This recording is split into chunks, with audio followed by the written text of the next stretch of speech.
Hello, it's Artisha with The Great Mother, and I wanted to do my makeup while we have a conversation about parental rejection and the effects on it. So my parents got divorced. I was about 10 years old. And during the process of the divorce, which took about 3 years, um, it was very strenuous, very tense, very stressful between me, my parents, and then I also have an older brother. And I remember being asked to choose which parent I wanted to live with. And at this time, I think I was living with my dad already. I can remember. I hope y'all can see me just fine. I see a little glare, so if I can pull it closer to me. And okay. So, and just so y'all know, I am hot. I could possibly be hot flashing right now. I have my fan right here. I have my coat joint. And I tried to wear like the littlest thing that I could possibly wear without showing too much. But anyway, so yeah, I believe I was living with my dad at this time during the divorce. And I remember them asking me and my brother where we wanted to live. And I remember like the confusion between me and my brother, like no kid should ever have to go through those devastating processes when it comes to people divorcing, you know. And I remember us having conversations as little kids. He's 3 years older than me. I'm 42. And I remember having these conversations like, who would you pick? Who would you pick? Who would you pick? Who would you pick? And just not wanting to hurt either one. And it came down to it that we both picked our dad to live with. And in my head, I just thought I wanted to spend more time with my dad because during the separation, we were with my mother. And I hadn't seen him as much as I would like to see him. And I picked my dad. I had missed him so much. And my brother, of course, has his reasons why he picked our dad. And I think I know my mother was terribly devastated that both of her children picked the other parent. And even after, my dad got custody of us, it was still a lot of devastating things that occurred.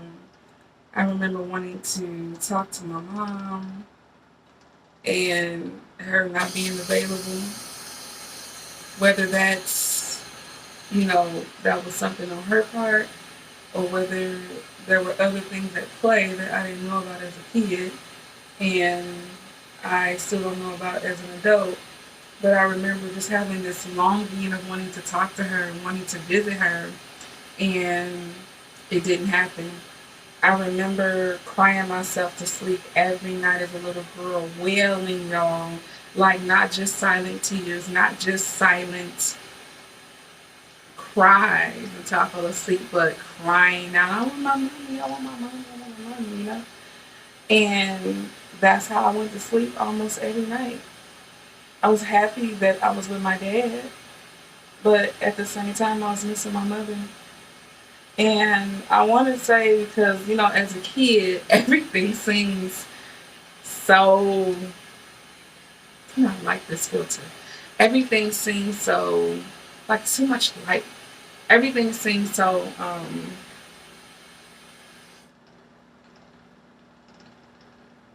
so long. Because, you know, you're impatient as a kid. You don't, you know, you want things now.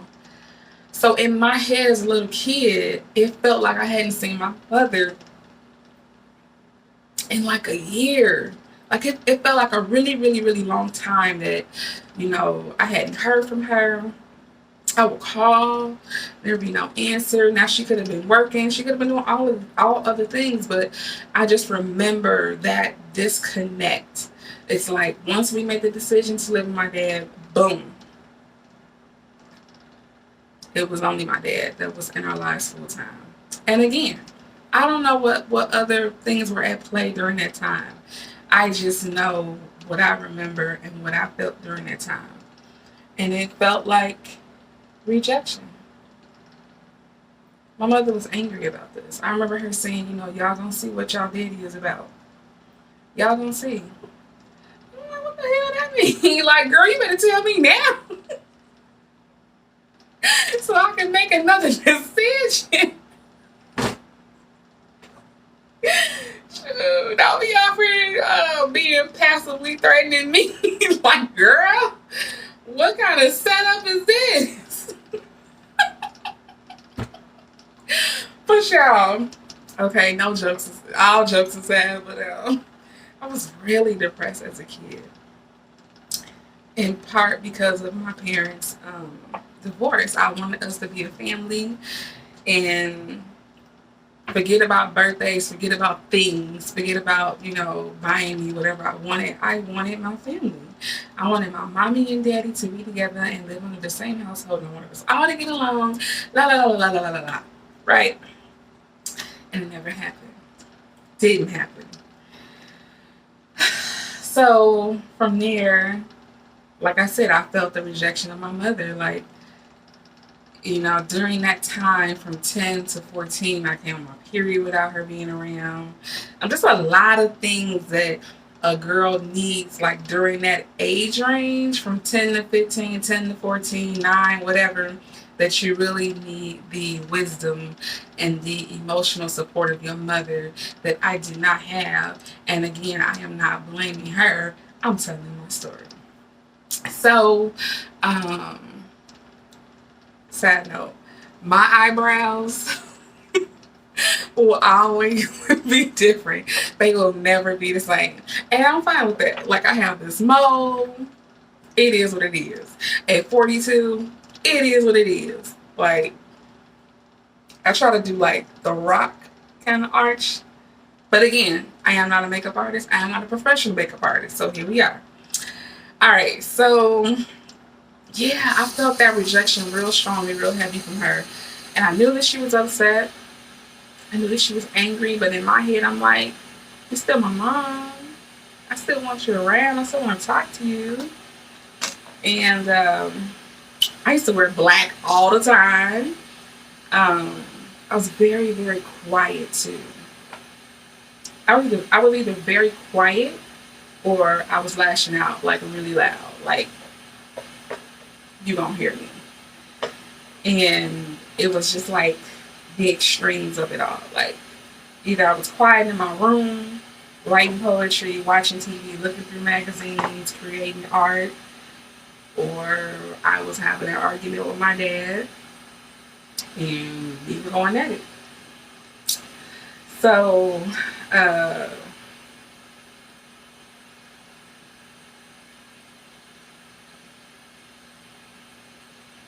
so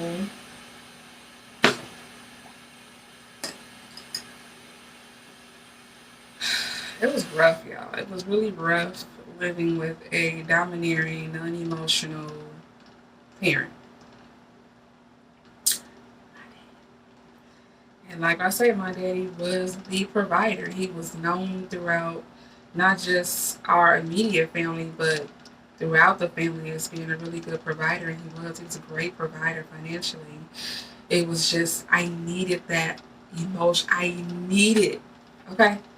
I needed that emotional support.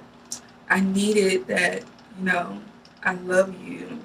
You'll get through this. And here's a hug and here's a kiss. And I'm going to sit with you and watch this movie. And, you know, I needed that. And A person can't give you what they didn't get. A person can't give you what they don't have to give. It's just what it is. And so I grew up feeling like my dad didn't love me, my mom didn't love me, and or they didn't know how to love me. So I felt. And like that for a really, really long time.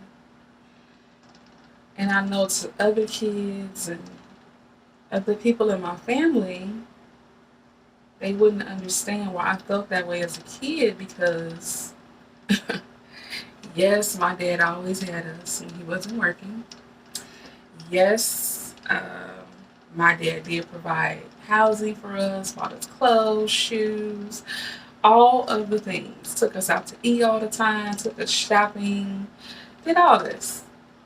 Rode around in a fancy car, just, all of the material things. But if you never hear I love you, or you never hear it often enough, or if you never have those intimate chats or talks with your parents, or if you never hear, you know, I know you're having a hard time. I'm not sure how to handle this with you. I'm not sure how to support this. I just don't know what to do. We need that as well. You need the balance of being taken care of in the financial sense and also being taken care of emotionally as well. Emotional needs are just as important as physical needs, as mental needs, as spiritual needs, We as humans need the range the range of our needs to be met on a consistent basis. It's not enough to just be cared for financially. And it's not even enough to be cared for emotionally. Because you still got to eat and you still need shelter. And I think that as a kid, that's why I really went into like a depression state. And I really, really prayed for them both to be together because I guess instinctively I knew that if they came together, I would have everything I needed. I would have the emotional support from my mom.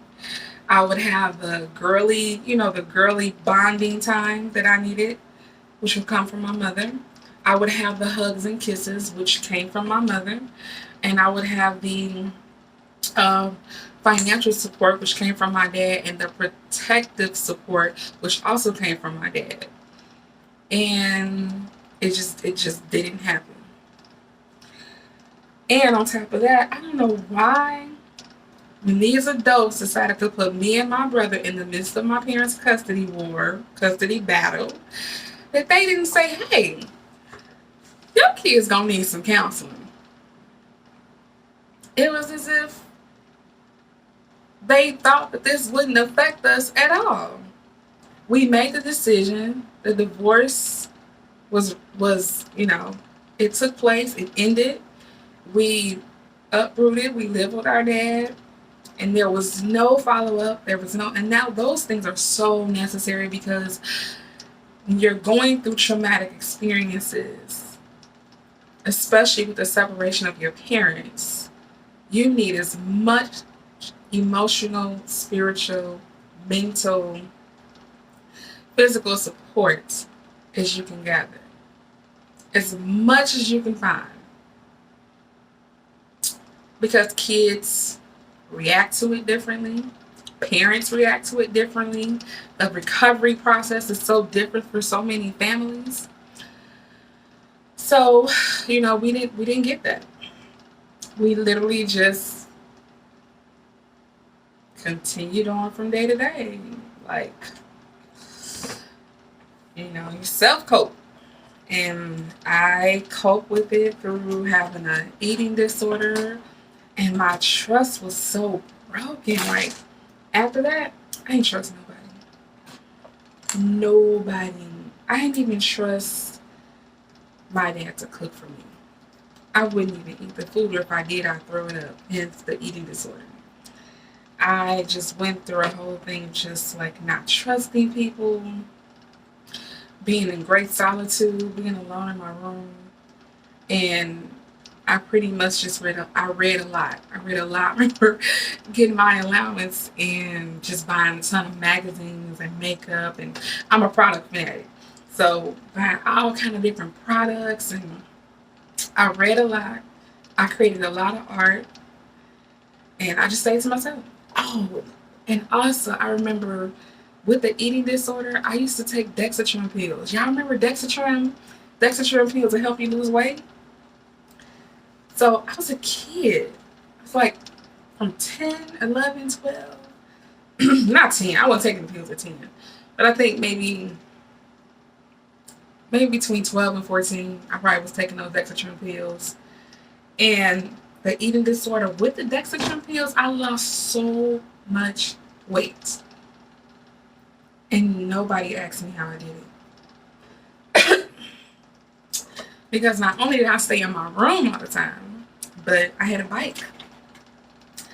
And I would be gone on my bike when my daddy at work. My daddy would get up at 3, 4, 5 o'clock in the morning, wouldn't come home till 5, 6 o'clock in the evening. I would be gone all day on my bike, just riding around. These were the things I did to cope. You know, this is what I did. And I enjoyed, hopping on my bike and going anywhere I wanted to. I was never harmed with going to different places on this bike, a little black girl at that time in a white suburban area. Nobody bothered me. Nobody disrespected me. Nobody ever did anything ill to me. I was truly just on this bike, just riding around all the time, every day. Of course, during the summer. And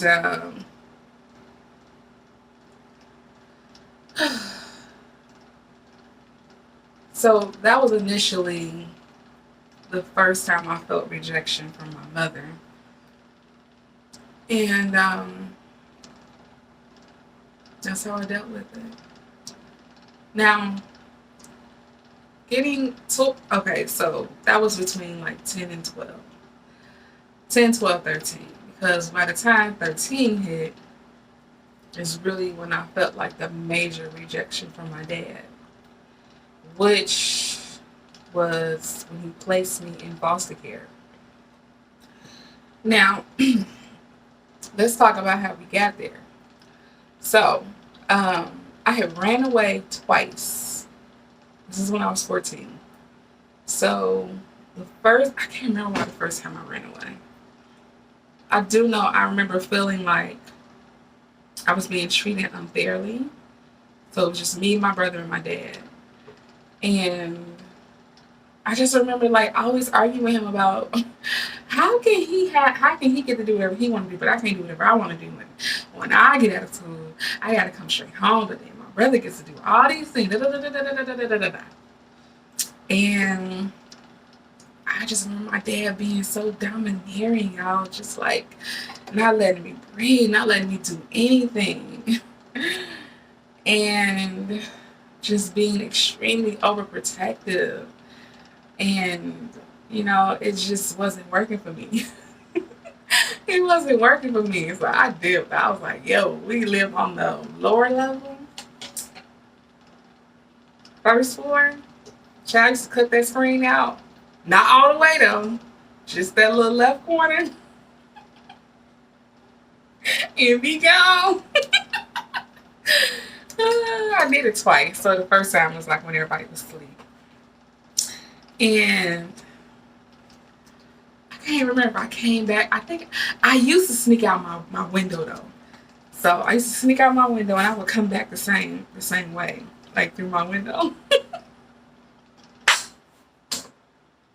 This air sign used to be gone, baby. Don't play with me. Don't tell me what I can't do. But I don't even know what I used to do because I never got into like any bad trouble or anything like that. I just wanted to be free. I just wanted to be free. And I'm laughing as hard, y'all, because I was such a short little thing.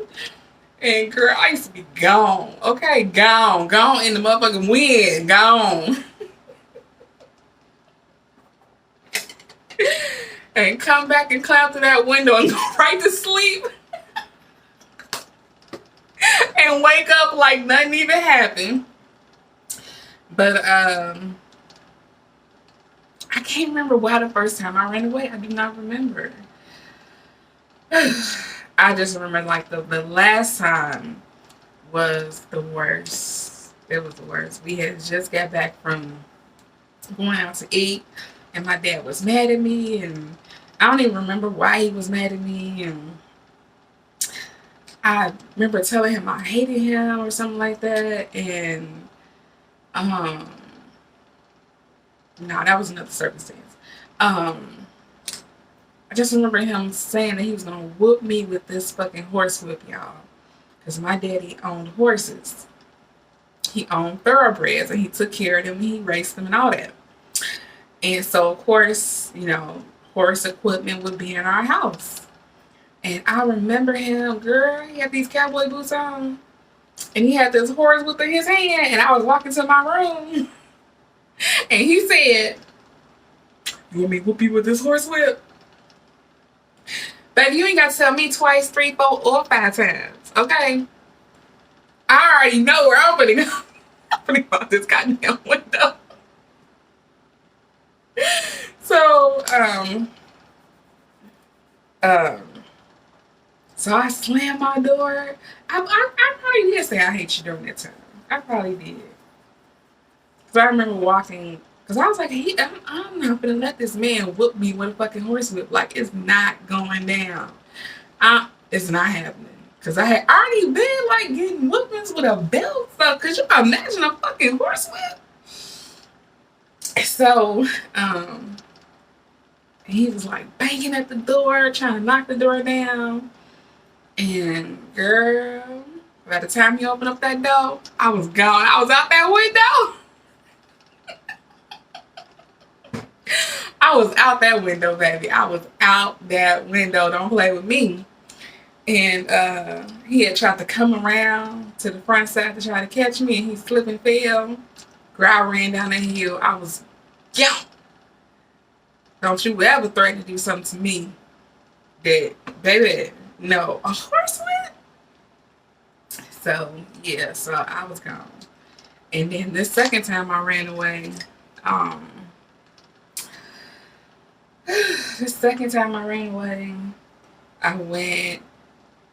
went to 2 places. Because I'm kind of getting my first time I ran away and my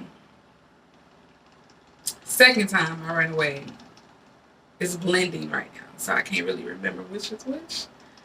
But, sure.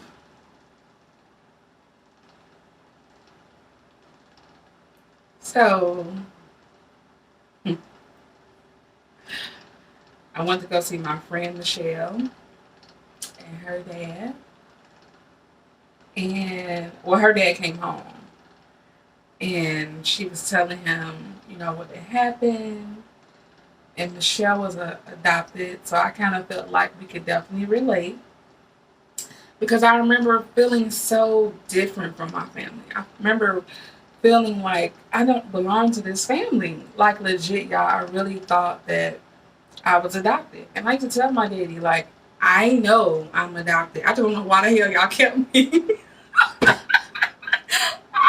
I used to have these visions and dreams of, like, meeting, like, my real biological family. Because I was like, ain't no way. There is no way that y'all are legit my family. And I'm experiencing, like, all this hurt and pain. Like, ain't no way. Y'all niggas is not my niggas. Like, no. So, I remember just daydreaming about the day I'm going to meet my real family. Oh, man. Um, I had a very livid imagination as a kid, and I still do today. I still do have a very vivid imagination today. Oh man, so like now that I'm looking back on it, I'm like, and I'm looking at I'm remembering my daddy's facial expressions of like, this damn kid, like how's she gonna tell us that we not her family? I was so convinced, y'all. I'm telling y'all, if I would have got a knock at the door while my daddy was at work and somebody was like, yo, we found you, you belong to us, girl, I would have been like Celie in The Color Purple. I would have packed all my shit and left. I ain't need no DNA and no blood test approval, okay? Girl, I would have been gone, okay? But that never happened. I'm 42, still waiting on my real family to find me. Okay. So I ran away, and my girlfriend at the time, Michelle. So I was like, "You my friend because we both adopted."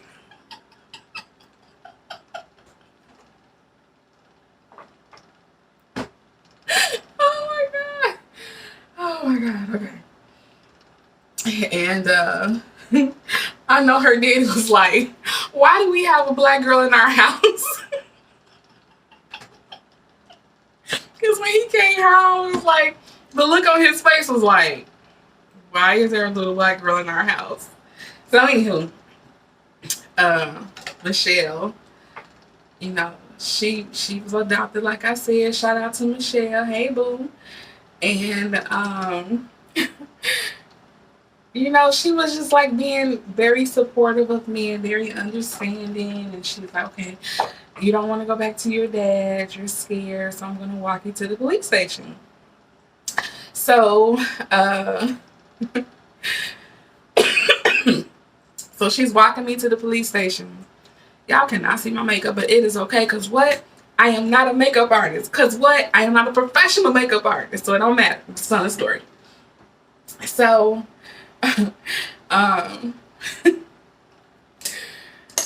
I don't know what's going to happen. I just thought that, just like before, he just take me home like regular, and things going to be what they are.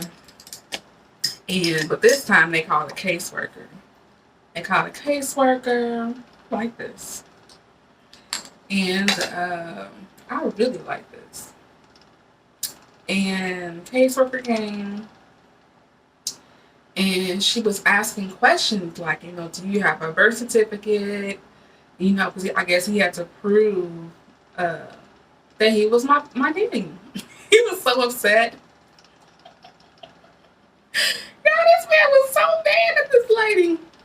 And, you know, he was giving her the business. And I was just like, tempering all. And she looked at me and she said, sweetie, I understand what you're going through. I get it. And y'all, that unlocked something within me, because it was like, finally, oh, I should have did that. Finally, somebody that was understanding what I was going through with my dad. Because my family used to always be like, oh, you shouldn't treat your daddy like that. Oh, why do you do your daddy like that? And I'm like, y'all don't understand this motherfucker. This dude's temper. Like, yo, this dude's temper is out of control. And I'm a kid. But her saying that made me feel heard. In that short span of time, it made me feel heard. And it validated me that I wasn't always in the wrong with my daddy. You know? Like, he had issues. And I had issues. And we just couldn't come to any proper resolve between the two of us, let alone individually, because there was no counseling, there was no therapy, any of those things. Um, and so she asked a question. And she asked him first, and she said, "Y'all can't even see my makeup, but it's really pretty." um, and she said, "Do you want her to come back home with you?" And he said no. I was devastated. It's like my body got electrocuted. I was completely devastated, y'all. I think at this time I was about 13, 14. Woo! To hear my daddy say no, that he don't want me to come back home with him, where the fuck else am I gonna go? Because I'm not talking to my mama. It's pretty much no relationship with her right now. Where am I supposed to go? And then she asked me, and I also said no. Cause I be damned if you say no and I say yes. Like, even as a kid, I knew that shit wasn't gonna balance out. Like, why would I want somebody that don't want me? So, yeah. And she said, okay. And they said and did whatever needed to be done. I was still in shock, y'all. Y'all could have told me at that time that I won $1 million. And I wouldn't have heard you. You know? This is not going to be right, but it is what it is. And, yeah, that's not going to be right, but it's fine. He got up and he left. And I was like, damn, he for real. And I was so hurt, y'all. Whew. So she made a couple of phone calls. She put me in the truck and took me away. And I remember it being a very long ride. Again, I was a kid, so what may have been a long ride to me back then probably isn't now. But I fell asleep in the truck. And I woke up to this big house. And for some reason, I'm hearing Indiana. I'm hearing that it was in Indiana, but I don't know. And I remember arriving at this big house late at night. None of my belongings. And I don't know the caseworker. I don't know this area. I don't know this woman that when I went in the house, it was a woman. And, you know, of course, she greeted me properly, you know, was welcoming. But I was very quiet. And I was traumatized. Like, how did my daddy say he don't want me? Instead of saying, you know, let me try to figure out what's going on. Let me get my daughter some help or get us some help. It was just like, yeah, nah. You're not coming back. So,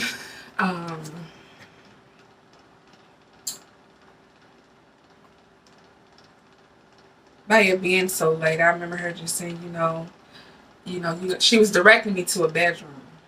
And she's like, you're gonna go up these stairs and da da da da.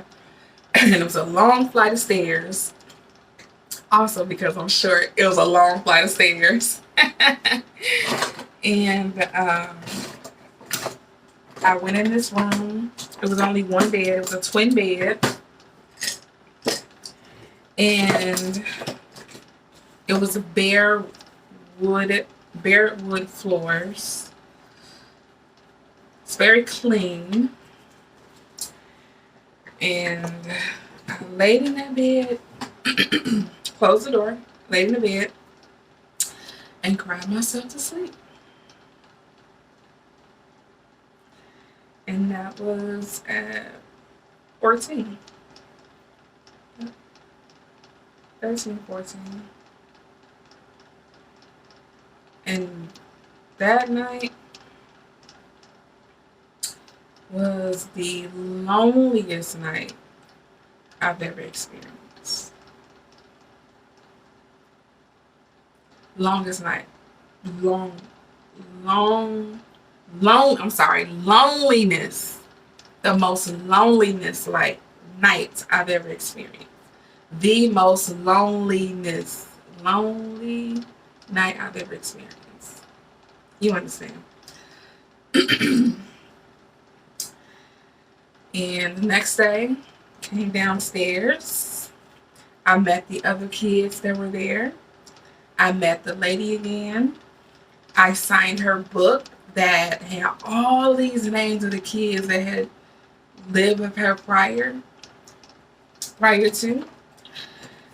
And again, I had none of my belongings, none of my art, none of my notebooks, none of my products, none of my clothes, none of my shoes, anything that belonged to me. All I had was just my body and the clothes that was on it. And she supplied me with, toothbrush and all that stuff and stuff to take care of my hygiene. And I was in such a daze. I was in such a daze, like, oh my God. Things can change for me real quick, that fast. And I remember the kids trying to be nice to me, and like later on in that evening, we were all in the kitchen and they were prepping, making some food or whatever. And I was still wanting to be by myself and stick with myself, but also not be rude. So they were asking me questions, and I was answering them.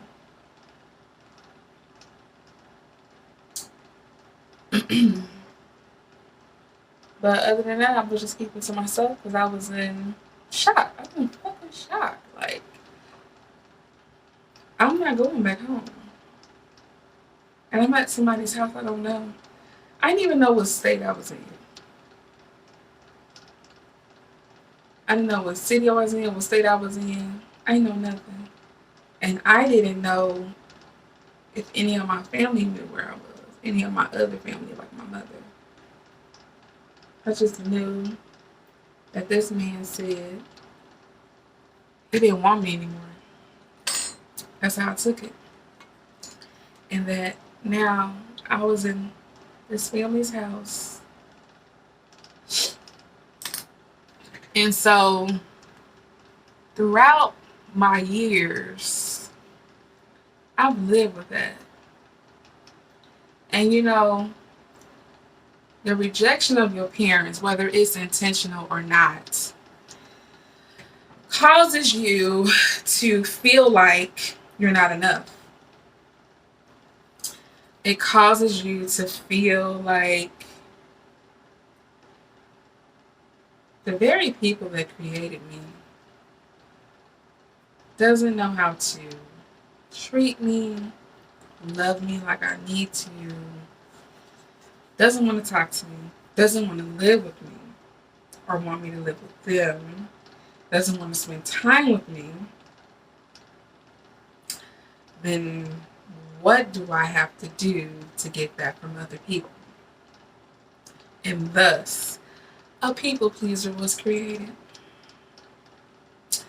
And boy, was I a people pleaser. And even now, sometimes I have to catch myself like, whoa there, Wody. Like, why you doing that? Did they ask for you to do that? What's your intentions behind wanting to give that way or do those things? But I have to catch myself even sometimes at 42.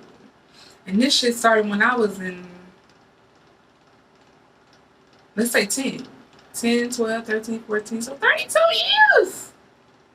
So I know what it feels like to live with the rejection of your mother and your daddy. whether it was intentional or not. And I know what it feels like to want to be loved and liked and have good times and happy times with somebody and just want people to be around you and love on you. And also you having that big need to love on people because you didn't get that in your childhood. And how that can come off as being desperate, um, needy, clingy, all of that. Doing too much, as people say. Being extra. I'm still extra though. But I understand the doing too much complaint or the being extra is really just my essence is part of my nature. Like I'm just I can have a big personality when I want to. Like right now I'm cool and calm and collected because I'm telling this kind of story. But for the most part, I am a very bubbly spirited person that likes solitude, like the duality of it all. So yeah, I stayed at her house for a while, a long while. And at that time, I started talking back to my mother. My mother figured out where I was. I guess they had told her they had reached, they had found her. And she would talk to me, on a weekly basis. And I just couldn't understand why the fuck it was taking her so long to come get me. Like, you know where I'm at. What's the problem? And I remember her always saying, just a little bit longer, just this, just that, just hold on, da, da, da. And I just chalked it up to y'all. Said, you know what? You're a kid. You're not an adult. So you don't know all the things that your mother has to do. Or, you don't know. And I just chalked it up to, well, when I become a parent, maybe I'll understand her more. That was my thing. I've been a parent for almost 25 years. And I still don't get it. I still don't understand. It took so long. Maybe there were some processes that she had to go through with the state, legally. I don't know.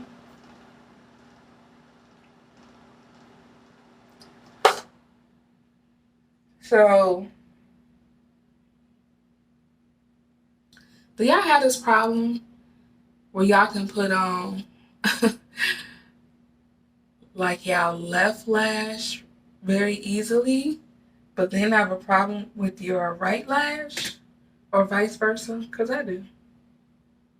I don't know what it's about, but at this point, you are not a professional, so it doesn't even matter. All right, there we go. I got my lashes on.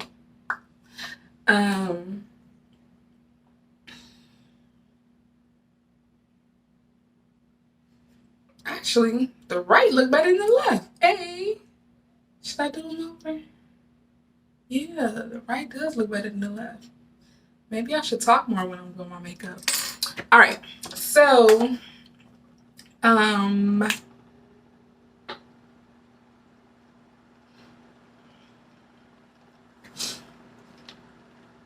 yes, I'm gonna wear red lipstick today. So, okay, so eventually my mother did end up coming to get me. Eventually.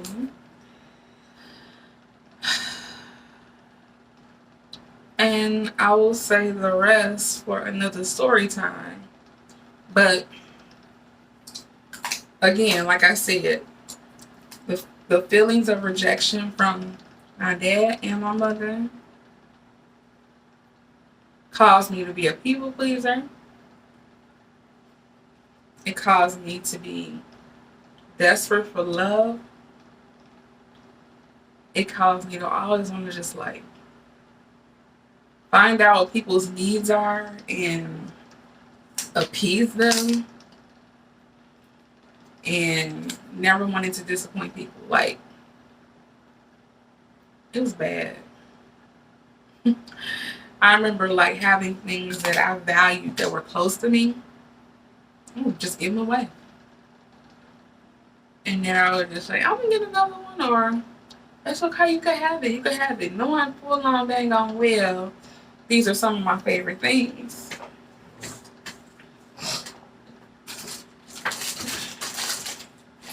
Um, Dating and feeling like that.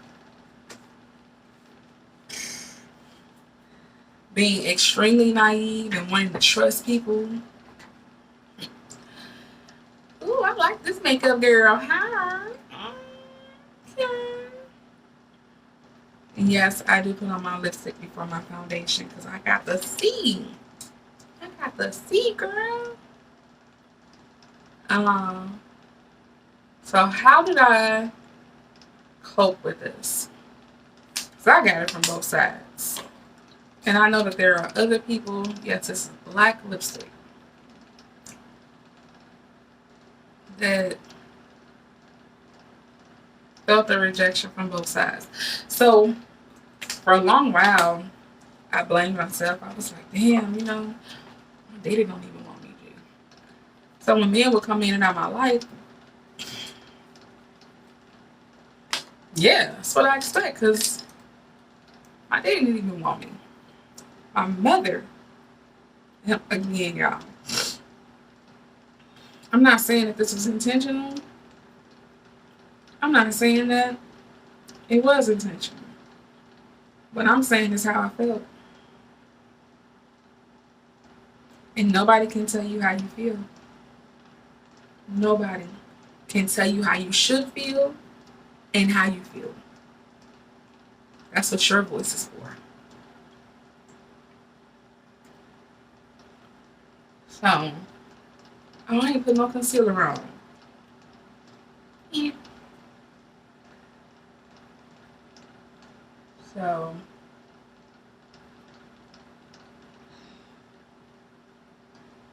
I would look for my mother and other women. I would look for my dad and other men. You like, I liked the fact that my daddy would, take care of me financially, but as far as that paternal support, I would look for that in other men. Um, and also, let's add wanting to be a perfectionist to that list too. Because I remember like wanting to make everything right. And my dad used to highly criticize me about my hair, about my appearance. He used to always want me to have long hair. Long hair. And I have 4C hair, baby. If you don't know what you're doing with 4C hair, it ain't gonna grow. You gotta know what you do. Well, let's just okay, whatever. Um, and I would perm my own hair, y'all. I would perm my own hair. I would color my hair. I would cut my hair. I would do all these things to my hair. Now, at the time, you would probably say I was being rebellious. And for a long while, I thought, oh, it was just me expressing myself being rebellious. But in actuality, I was looking for approval. I never got it. And oddly enough, every time my hair grows really long, every time my hair grows long, I cut it. Or there's breakage and I have to cut it. It's just like when it get a certain one, I get that feeling like, yeah, we can cut this shit. And I don't know if that's the rebellious side of me, like, yeah, you'll never get that. Because you didn't give me what I want. Or, no, it's just something I really want in life.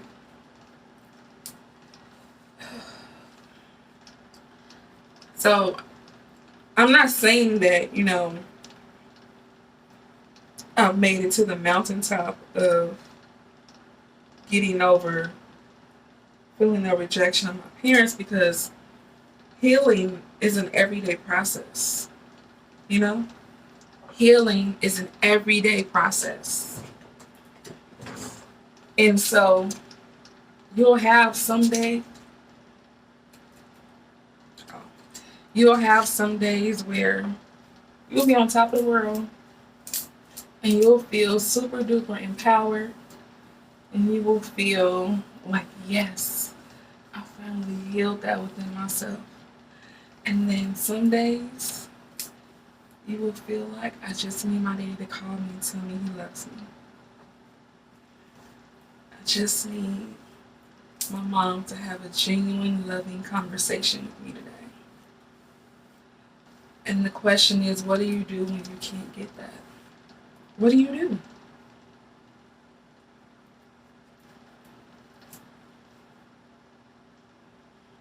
And the quick and short answer to that is, you give it to yourself. Because you having these emotions and these feelings, which are valuable, which are valid, your feelings are telling you what you need. And you don't need that to come from anyone else but you. And it's better that it comes from you than anyone else. Okay, girl, I see what you're doing. It's better that it comes from you. It's better that the validation comes from you. It's better. And let me tell you something else, y'all. What I realized, see, this is why shadow work is so important. Because this scenario that I just described, me feeling the rejection of my mother and my father, and then there's another situation that happened with me and my mother also. I may make a video about it. Who knows when. So I'm doing shadow work, and the question is something like, when did you ever feel the most betrayed, or something like that triggered me. And the situation I described to y'all, in all of my 42 years, I say 42 a lot because that's another story too. But, excuse me. That is when I felt the most betrayed in my whole entire life. Is when my daddy put me in foster care. There has been nothing, absolutely nothing, that has happened to me that trumps that. Not the rape, not the molestation, not the homelessness, not the depression, not no one. And so no one has ever betrayed me more than that time in my life. So how, and I was asking questions during my meditation while I was doing shadow work. I was asking questions like, why? Like, you know, why did this have to happen? And I clearly heard Spirit say, it wasn't about you. It was not about you. It was just the things that happened, the domino effects that happened after they decided to separate, and after they decided to divorce, and after this, and after this, and after that, was really not, you were just, how do they say it? Casual damage? Casualty? You were just a casualty that happened to be their kid. It wasn't that he was rejecting me. It was him saying, I don't know what else to do. I don't know what else to do. It was in fact him rejecting his own role of being a parent. And I internalized that, and I took it personally, as kids do. The same with my mother. She didn't know how to cope with the rejection, okay? Because she felt rejection too when both her kids said, man, yeah, we ain't picking you, we picking him. And I'm pretty sure she didn't go to counseling, she didn't go to therapy, she didn't do shadow work. So she projected. She was angry, she was upset, she was hurt, she was bitter. So was he. And it took me a long while to get that answer. So just imagine from 14, I didn't get that answer till my 40s, because I'm 42. So I think about 40-ish is when I got that answer. So from 14 to 40, I was dealing with the effects of feeling the rejection from both my parents, when in fact it was them, when in fact it was me internalizing the chaos that they created together. And that's not something a kid should take personally or internalize it, because it's not about them. It's not about the kid. It's about them. And the kid internalizes it because there's no emotional support to say, it's not you, it's us. So that shadow work is so important. I don't care even if you had a good life, a great life, a bliss. I don't care. Shadow work is always necessary, because there are things that are in the deepest parts of us that lay dormant, but we still project it. And if triggered, it comes up and it comes out. And it spills out and it vomits on everything, and it causes chaos, and it causes emotional instability. It causes mental instability, spiritual instability, and you don't know how to fix it. So yes, shadow work and learning how to become one with myself. It was like, of course,